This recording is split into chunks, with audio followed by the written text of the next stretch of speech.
Hey everybody, Will Garner here for module number 11, closing the deal. At this point, we've had a lot of moving parts, but you've brought it all together and you are set to close. This is where you're signing closing documents. You've already taken care of the contract stuff, and you've selected the title company and you're taking ownership of the property. So there are a few things you're going to want to keep in mind as you're going through the closing process. And this is from the moment that you've contracted out the with the seller, or if you are a seller have already contracted out the buyer. So I want to go over a few things that give you some perspective from both ends of the contract, and so that way you can have some organization and just clarity to your deal. And so we're going to go ahead and get started with that. And let me bring up a copy of the contract. That way we can go over a few things here in the contract. We're also going to talk about settlement stuff as well, and bringing what to do on the day of closing. So we're going to cover a few things.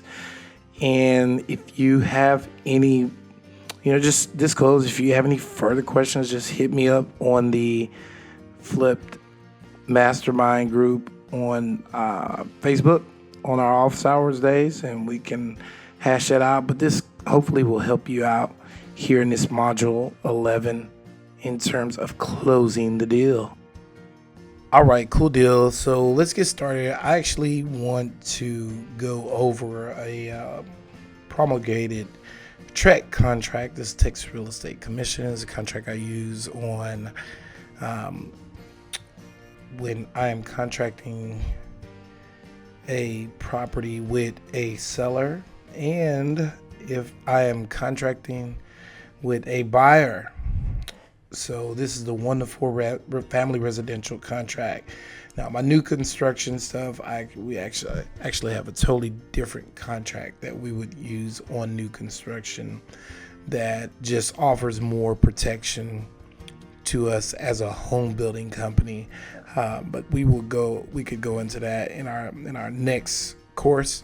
But for what we're doing with fix and flips, a contract like this will suffice. So first thing, once you execute a contract, either yourself or your agent will submit the executed contract to an escrow title company so they can begin to open title. A good majority of times the seller may already have title open at their title company of choice. An escrow account is set up to hold the earnest money where the earnest money that is deposited, where you as the investor put the money down in good faith that you will close on your deal.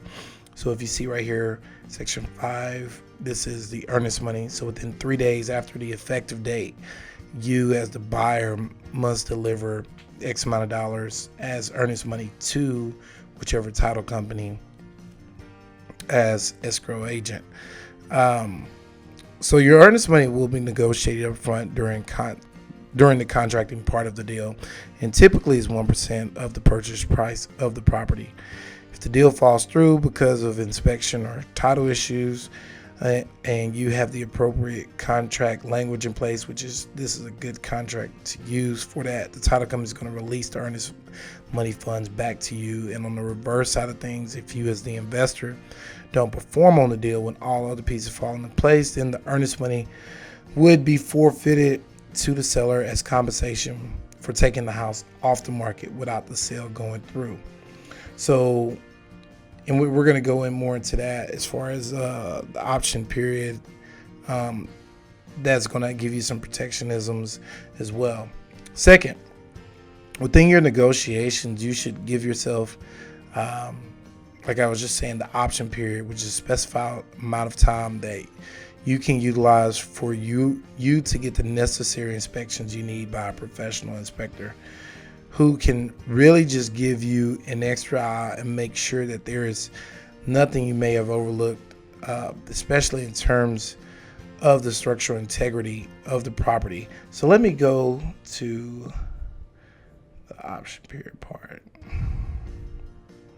So right here in Section 23 of this contract. It's important to note, and this right here to me is one of the most powerful clauses of this contract. So for nominal consideration, the receipt of which is hereby acknowledged by the seller and the buyer's agreement to pay the seller whatever that option fee is, let's say it's $100, within 3 days after the effective date of this contract. So that buyer has 3 days to get that money over either you or the title company, ultimately you, because the earnest money, if you're selling the property, the option fee is going to the seller directly. The seller grants the buyer the unrestricted right to terminate this contract by giving notice of termination to the seller within X amount of days after the effective date. So typically you're looking at $10 per day. So let's say 10 days.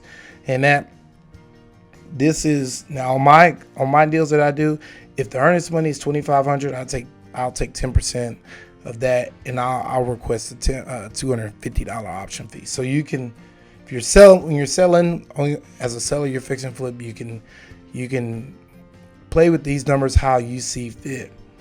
So now let's go to the next thing. Notices under this paragraph must be given by 5 p.m. where the property is located by the day specified. If no dollar amount is stated as option fee, or if buyer fails, keyword, fails to pay the option fee to the seller within the time prescribed, this paragraph will not be a part of this contract, and the buyer shall not have the unrestricted right to terminate this contract. If buyer gives notice of termination within the time prescribed, the option fee will not be refunded. However, the earnest money will be refunded. And the earnest money is that big chunk of cash that you're putting down. So if the house is $250,000, then and the buyer is putting down that $2,500. So if they bring that option fee within that 3 days and they request 10 days to do their due diligence, and then they decide to cancel on the deal, then the buyer has every right to that money back. Now let's say day 1 goes by, day 2 goes by, day 3 goes by, and then day 4 comes and the buyer decides to bring that option money the next morning past 5 p.m. They are now outside of that prescribed time and cannot get their earnest money back. This is a powerful part of the contract right here. Okay, so pay attention to this part here. It's a big thing, and if everybody brings their money to the closing table, the buyer brings money to the closing table, earnest money and option fee, you have no problems right there. But it is something to pay attention to. So you're definitely going to want to make sure that during this time you get all the necessary inspections. I would advise you get a professional inspector, even if you have some type of construction experience or something like anything like that. It's just good to get a second eye on it. An inspector is not going to be anything more than $500-600. You're definitely going to want to make sure the foundation is okay, and it wouldn't be bad if you do notice some type of foundation issues. Go ahead and get a foundation repair expert during that option period up front to come out and give you an estimate of the work that needs to be done.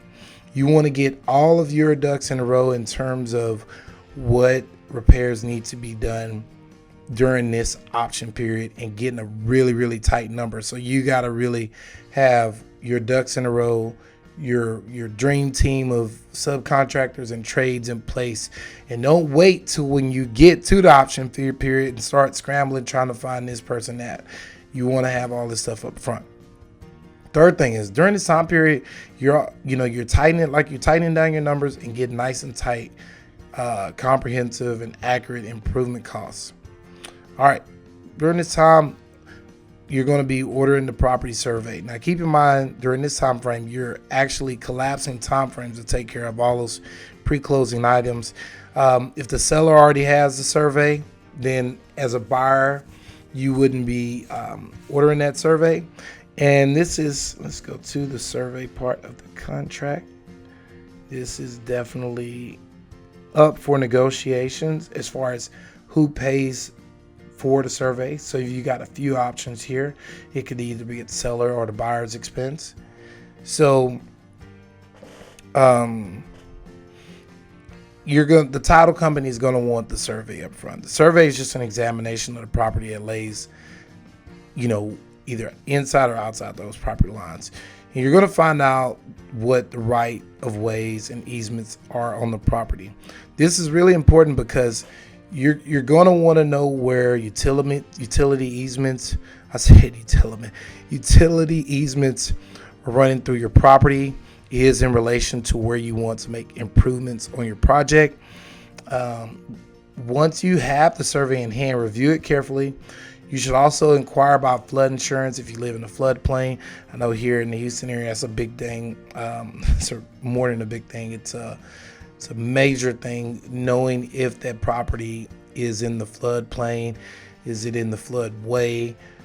Is it the 100-year or the 500-year floodplain? So wherever you are, check the NFIP flood map to see where exactly that property lies, because that could be a major deal breaker if you're trying to do major construction that would require building a new structure on your fix and flip.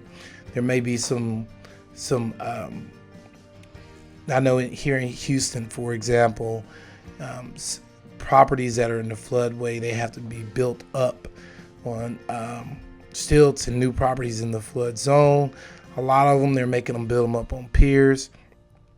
So it's just something you want to know about as well. All right, fifth thing, make sure you review your settlement statement carefully. And this is the contract here, and it doesn't have the settlement statement, but you're going to get the settlement statement from title company or your lender, which are your terms of the deal. Is going to detail the financing details about your deal and ultimately tell you the amount of money you're going to need to bring to closing. Compare the numbers carefully, because values can change depending on when you close or not. And I know you up front, you're setting the closing date. So like right here in the contract, you're going to go too far. Yes. I'm sorry, I'm getting old. Here we go. Paragraph 9. So right here is where you detail the closing date. So just review your settlement statement carefully, and make sure you got a good handle on the numbers. By the time you get to this point of the process, you should have your financing lined out. You should have it all lined out with your private money lender or if you went traditional financing. So be prepared to come to closing with a cashier's check at closing, and whoever your escrow officer is that you're working with from the title company will give you direction on what you need to do. The seventh thing, the title search. So throughout the process, the title company is going to perform title searches to establish the true owners of the property and whether the title is free and clear to be transferred. This is important because ensuring that there isn't a clouded title will help alleviate any issues prior to closing. You want to know if there's a lien or judgment on the property, even that may prevent the property from closing. The title insurance is going to protect you in situations like this, in which there are issues with the title that were not addressed until after the purchase closed. All lenders are going to require that title insurance is issued and paid for at closing. They want to ensure that there will be no claims that pop up against the property and jeopardize their investment as well. Next thing, get property insurance. This is definitely a must do. Your lender's going to require you to have some property insurance, whether you're getting a builder's risk policy or a homeowner's policy. I would recommend getting a builder's risk policy when you're doing fix and flip. Material can walk off the job. Vandalism can happen. You never know what can happen. So have you a builder's risk policy. So if someone gets hurt or, like I say, gets damaged, the next thing is a hazard. It's you've got coverage in addition to the builder's risk if the property is damaged by fire or natural disaster. So you're going to want to look at a few different coverages that you should get on the property as well.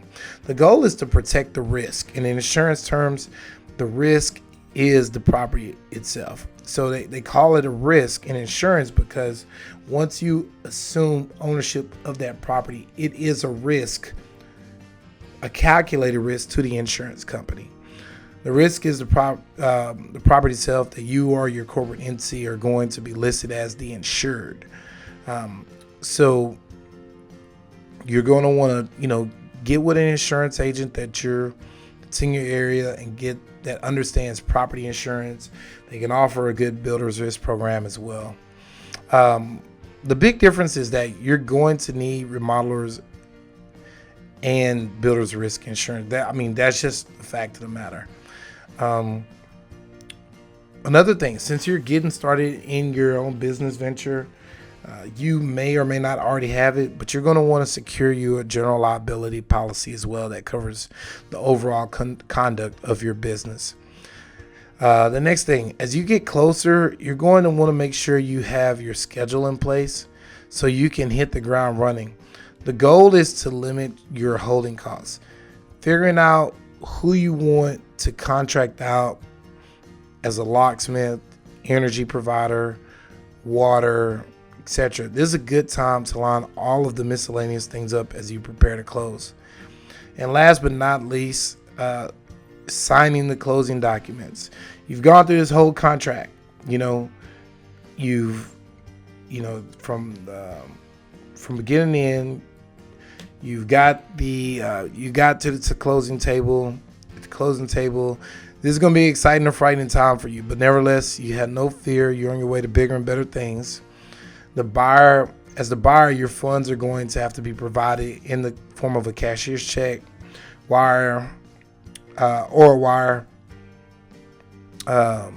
transfer for certified funds. A title company is not going to take a personal check for your down payment. So you're going to allot a couple hours out of your schedule to handle this so you can take proper care when you're getting ready for closing. All right, let me transition out of this. And this is a good in-depth module here. We just went over the contract. If you have any more questions, like I said, reach out to me on the Facebook mastermind group, and I can go into more details about any questions you have and point you in the right direction if need be. All right. This is Will Garner once again, and remember, you're one flip away.